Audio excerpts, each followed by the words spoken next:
Welcome to Therapy, Tech, and Takeout. We're a therapist and a tech entrepreneur curious about the intersection of mental health and technology. And we're just trying to figure out where this is going to lead, right, Jackie? Where are we going with Absolutely. this? It's great to be back with you, Toni. How you doing? I'm doing okay. It's been a little Fantastic. bit of a hiatus for us. It has. It has. Is Yeah. your book out yet? No, it's going to be out in November 2026. So we're in, they call it passes, where they goes to the copy editor and it goes back and forth, and we see, like, are the pages too long? So I'm actually getting to see what it's sort of gonna almost That's so look like on the exciting. page. There's some art in it already. It hasn't all been finalized, but I have like kind of a general rough idea of what the book looks like. So we're going through it. Do we like the order of things, and is anything going to be moved around? So it's kind of fun.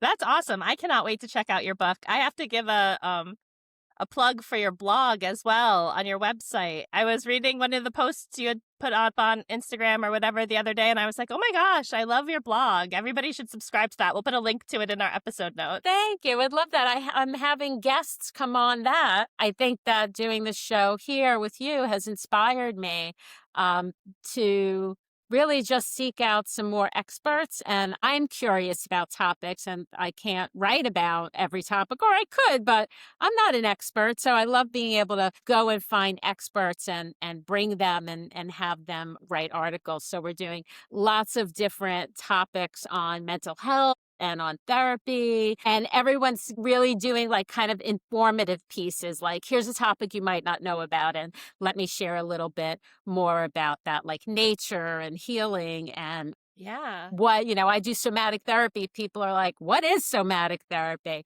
So I love being That was able the to one I do just that. read. I loved that one. Because, yeah, I was like, I've heard about it. And obviously, know that you practice it and stuff, but hadn't really gotten into it. And even I consider myself pretty well versed in a lot of those like grounding things, but there is a new tip in there about like looking at the corners of the room that I don't think I'd never heard of it, or it had never sunk in with me. And so I was like, oh, yay, brand new thing to try sometime. Love being able to share tips that can help. So Absolutely. what's happening in your world? What's new? Just got back from a trip to Tennessee. My oldest daughter got her white coat at the end of her second year of medical school, so that was exciting. We had a big family event all weekend, and it was a lot of fun to have everybody together. So that was really cool, and I'm just kind of getting caught up from that. There was a lot of driving because I had to take my dog up, and so, but yeah, so much fun. Can't That complain. sounds it. Wow, that's really Yeah. huge. Congratulations. Thank you. Thank Wonderful. you. It's exciting when the kids grow up.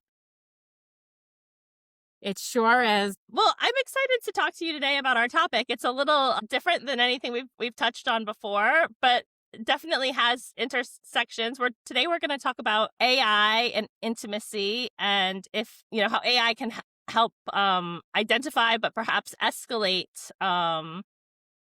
kink or fantasy involvement and things like that, and what the studies are finding. And the thing that like jumped to my head as soon as I started reading this article, Toni, was I wonder how AI companies are going to think about this sort of thing in light of those new rulings that came out against the social media companies, where really that sort of like triggering that endorphin loop sort of, or dopamine hit, Right. has really been critical in finding fault with those entities, and how it seems like this is kind of like that, but elevated to a whole different level.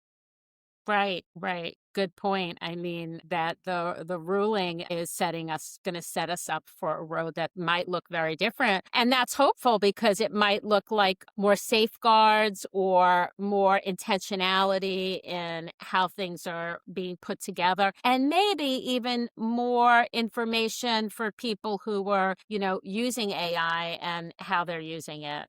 Yeah, absolutely. I mean, I think the idea that these AI companies can't really hide behind some of the rules that the social media company, or some of the laws that social media companies had, right? Where they're like, hey, we're not a producer of content. We're just, a town square to post things. And so we don't have any liability for the content. But AI is really generating output and that's content. And so I think that they're in a whole different, hopefully like easier to regulate, we'll see, world where they should be required to think about some of these things about their design ahead of time.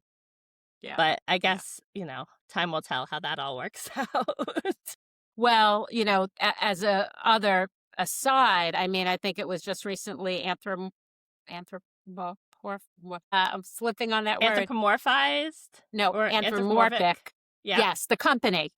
Anthropomorphic. Because I Anthropic. am thinking anthropic. There we Because I go. am thinking about anthropomorphized because I'm thinking about this topic. But Anthropic said that they don't want their technology used for bombs and Yeah. wars and things like that. I think that they're being kind of strong-armed and there's a fallout and issues with that.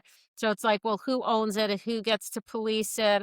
Maybe that's another topic for another podcast, but that is going to intersect with some of the stuff that I think we're talking about, because in the end, it is about who's going to decide what's helpful and what's not helpful, what's harmful really, and what's not harmful. So that is going to come into play. All the restrictions or not having restrictions or guardrails on it is really going to set the stage for where this is going.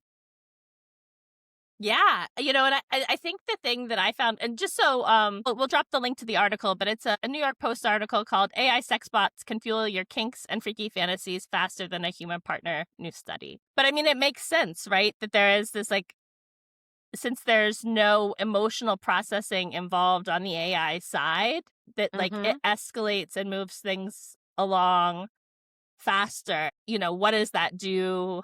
I think that there's a benefit to having a shame-free platform to discuss anything that's in your head, right? Which AI kind of gives people access to in their pocket. For sure.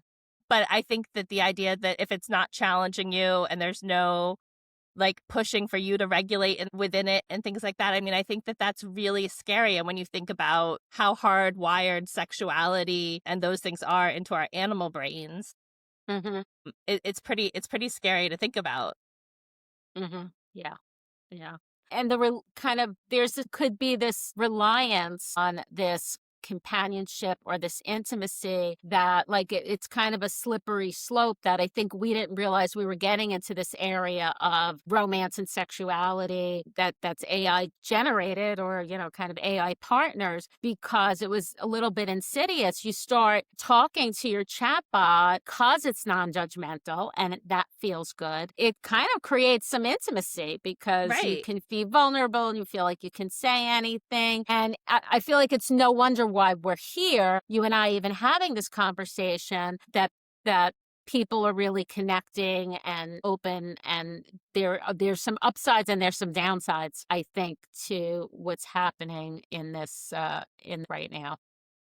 100%. I think that, in general, I think we've had sort of a societal, at least, within my worldview and the scope of things I see day in, day out, a decline in emotional intelligence or in thinking and talking about emotional intelligence as a society. It's not that it doesn't happen, but when I was a kid, it seems like there were a lot, it was starting to be talked about, and then it kind of tapered down, right? And so I think it's so interesting to think about those generations that are coming up where this is just the reality they have from the moment their brain, even before necessarily their brain is ready to process sexual stuff, access to everything.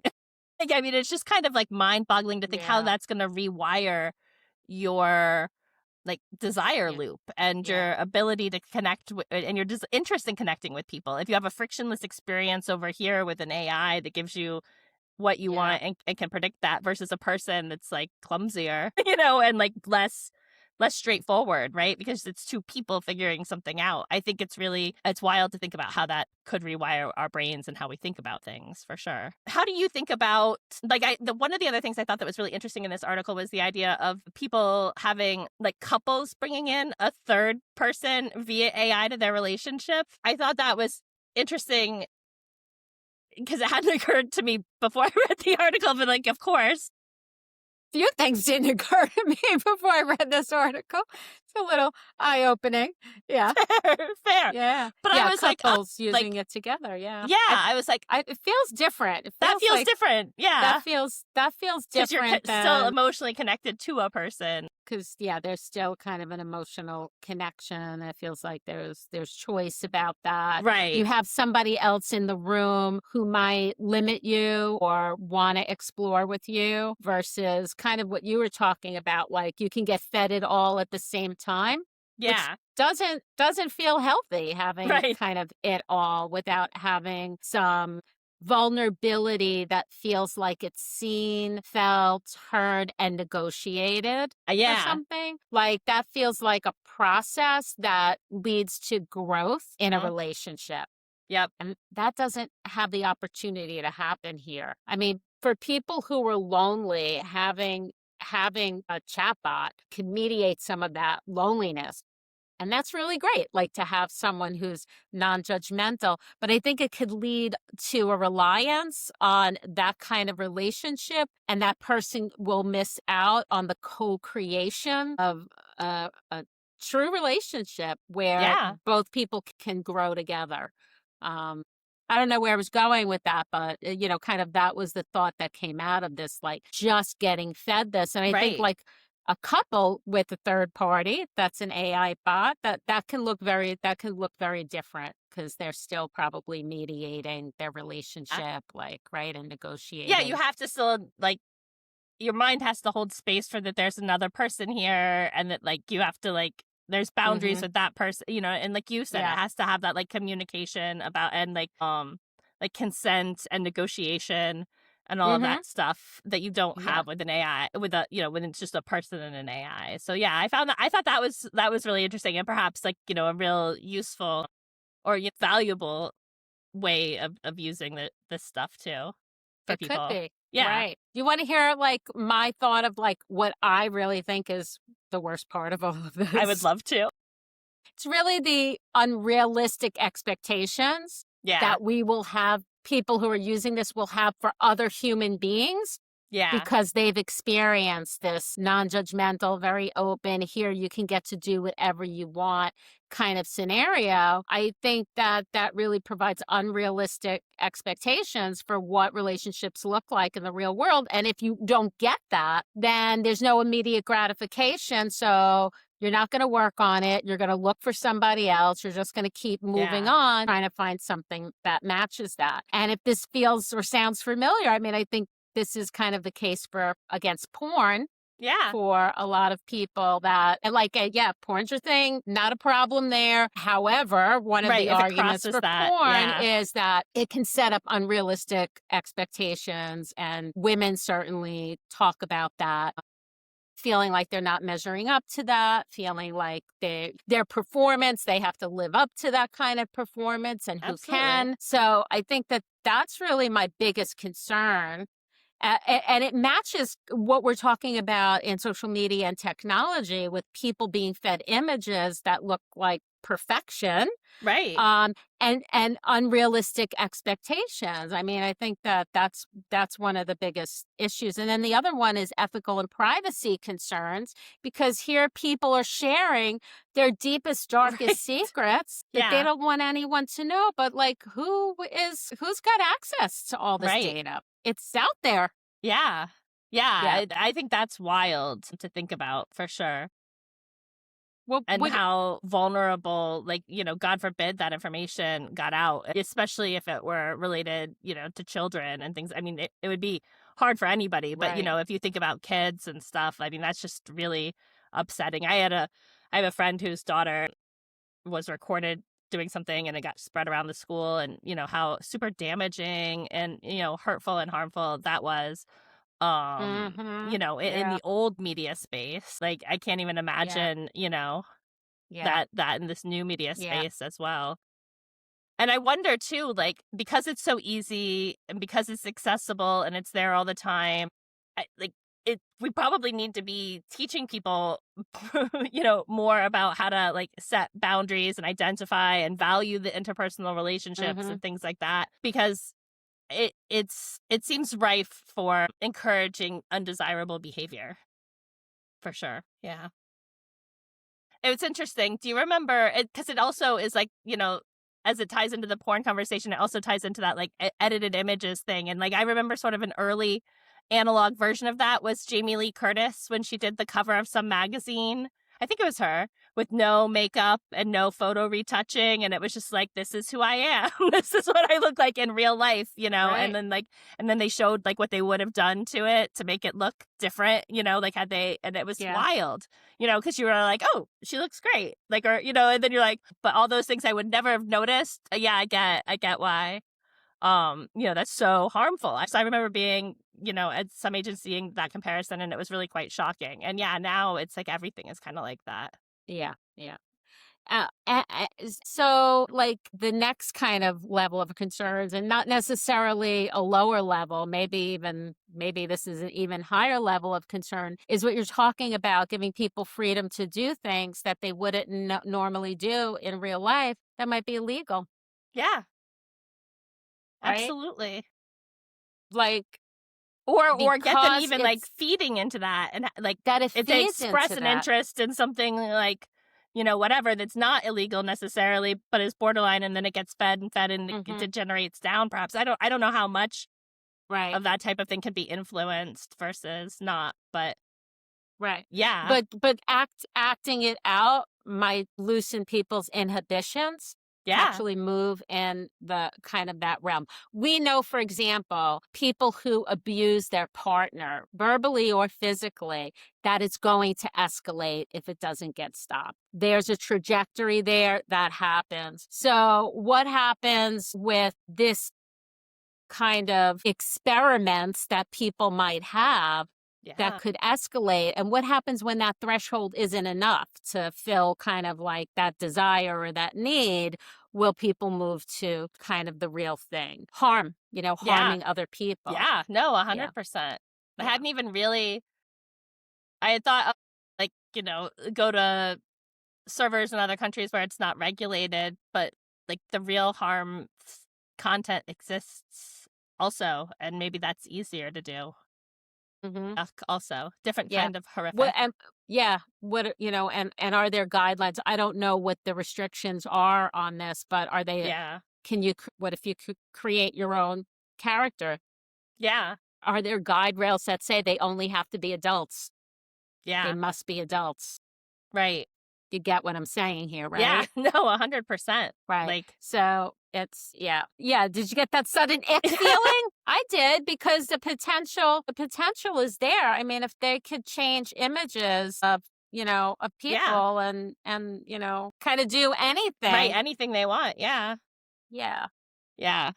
Yeah. Oh, I'm really like looking at you now, and like my heart is like, oh, Toni, why did you even say that? Why am I bringing up this topic? No, This is a it's super really important. Yeah. difficult topic to bring up. I don't, feels really uncomfortable. It does. But, I think that just, to me, it says like it's important to talk about then, because if we're not talking about it, Right. like we're not even aware of it and able to, I don't think it's like super common pre AI days, that people were like, but there have always been people that are predatory towards other people and abuse other people and things like that. That's just part of society as far as I've Right. seen it.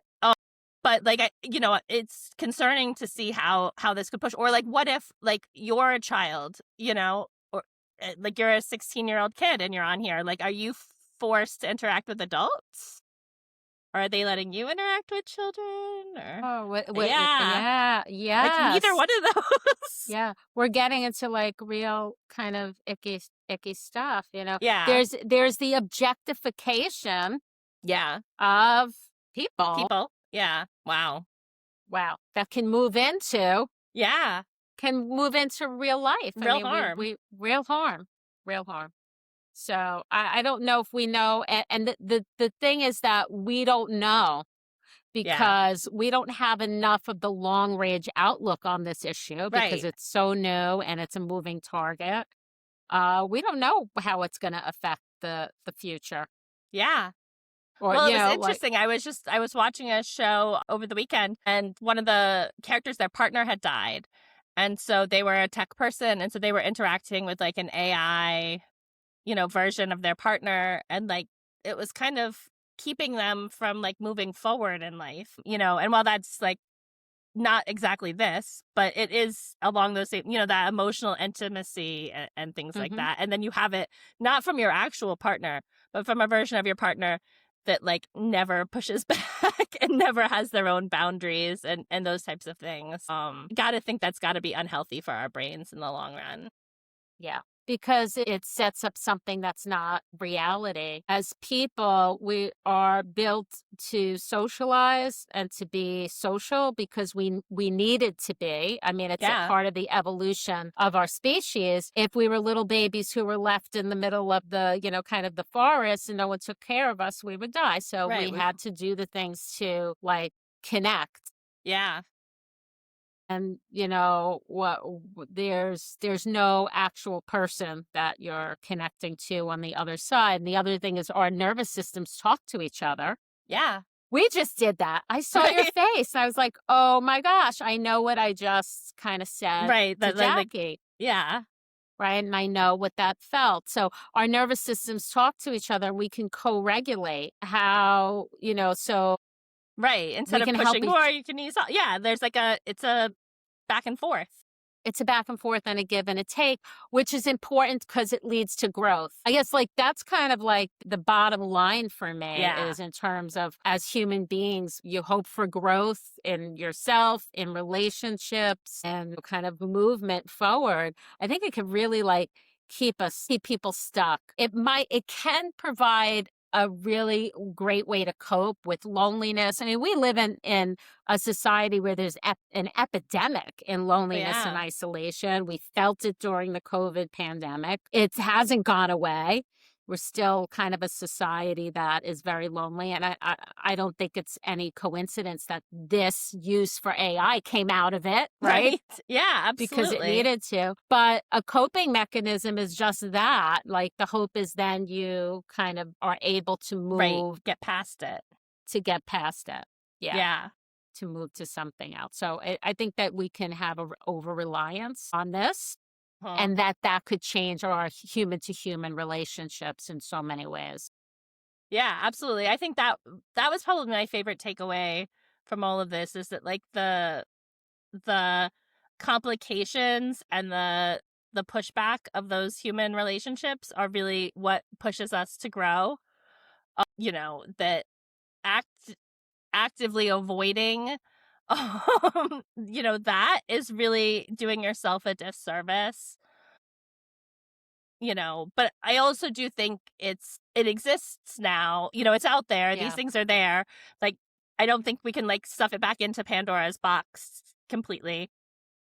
So I think it is important that people be conscious of, Right. their use and have conversations and try to,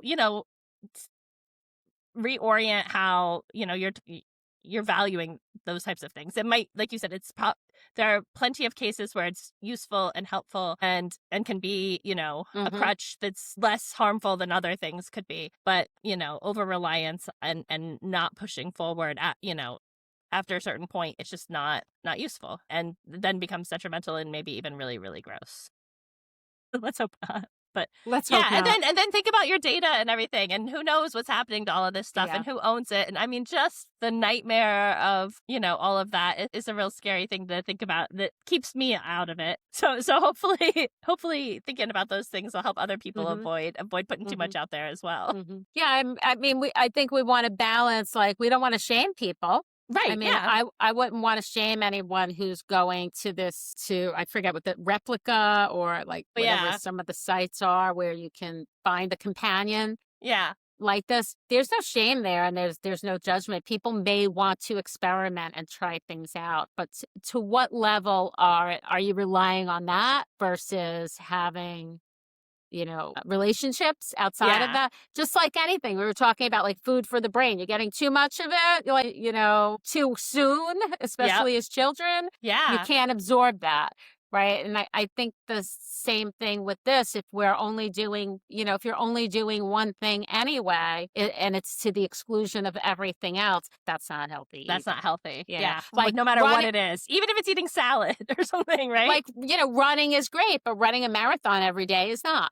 Right. Yeah, absolutely. Eating a salad is great. Eating a salad for every meal every day is probably not good. Not. You're not getting all your nutrients, right? So so I think that's my takeaway is we still have to kind of hold space for like this with this grain of salt and really wait for the data to show us what kind of outcomes are we having with this. And I am really curious about what the guardrails are. What can people create? Yeah. And are there things they're not allowed to create? Are there scenarios that are absolutely off limits? Because that would be really good to know. Absolutely. What are the boundaries?